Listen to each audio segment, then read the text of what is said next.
Loxton. Life is looking up. Life is looking up. Brian Loxton.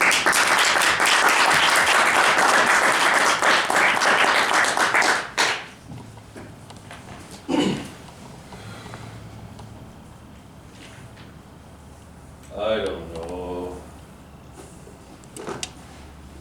Stand up straight. Look me in the eye when I'm speaking with you. And always speak up. You're becoming a man. It's time you acted like one. My dad. He used to freak me out with his voice, a look, his very presence in the room. It wasn't until years later that I saw the truth in his admonitions. Stand up, look up, speak up.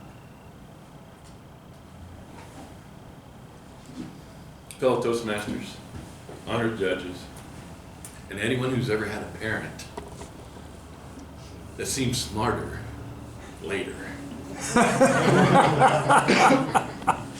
Have you ever gone through life walking, looking at your feet, missing who's going by? Do you ever find yourself half listening to a conversation and realizing you should have spoken up? And you didn't. And you regretted it later. Stand up. Look up. Speak up.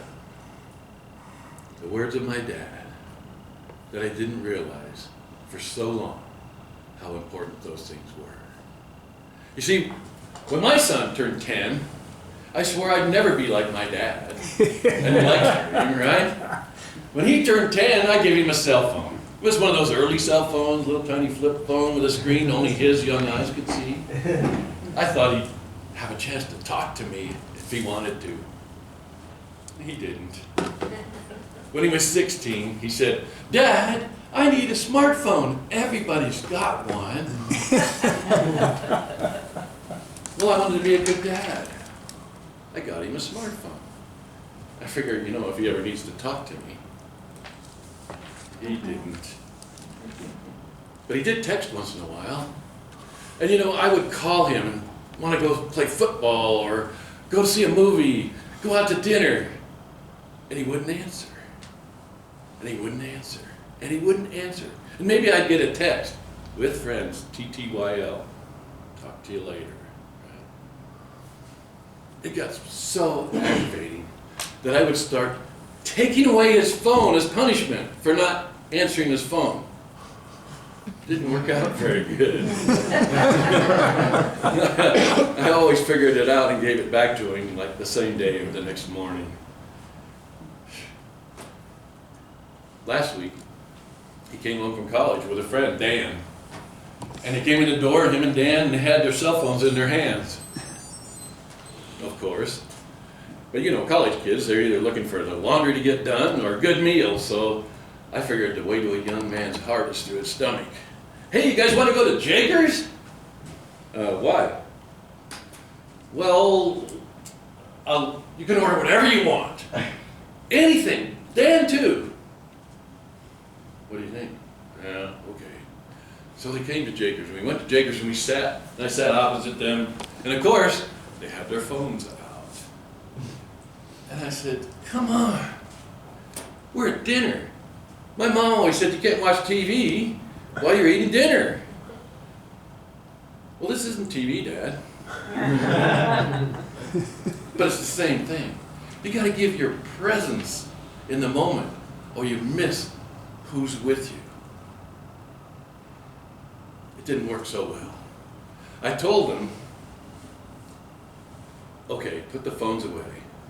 Let's finish dinner." They were kind of miffed, but they did. I texted my son a message so I wouldn't embarrass him. I said, "We need to talk after dinner." He texted back, "Why?" "Because I said so." So he took his friend home, and he came in the house, and he flopped down on the couch, cell phone out. I said, put the cell phone down. Why? Because I said so. And stand up. And look at me in the eye when I'm speaking to you. And learn to speak up. You're becoming a man. It's time you acted like one. I'd become my dad. He said, son, hey, I love you. I'm only saying these things because I don't want you to make the same mistakes that I made. I went through life looking at my feet and missing who was coming at me. I missed out probably on friends and important opportunities. I missed out because I didn't speak up. You got to learn to stand up, look up, and speak up. Or you'll miss out like I did. My son sat there a while and looked at me and he said, so it's like when I'm in line at Walmart and I stop and talk to the cashier and I make her smile, that kind of changes her life. That's it! That's it! It's those little things. Dad, do you know, you sound just like that song by Argent. Argent? You know the one, Dad, you're old.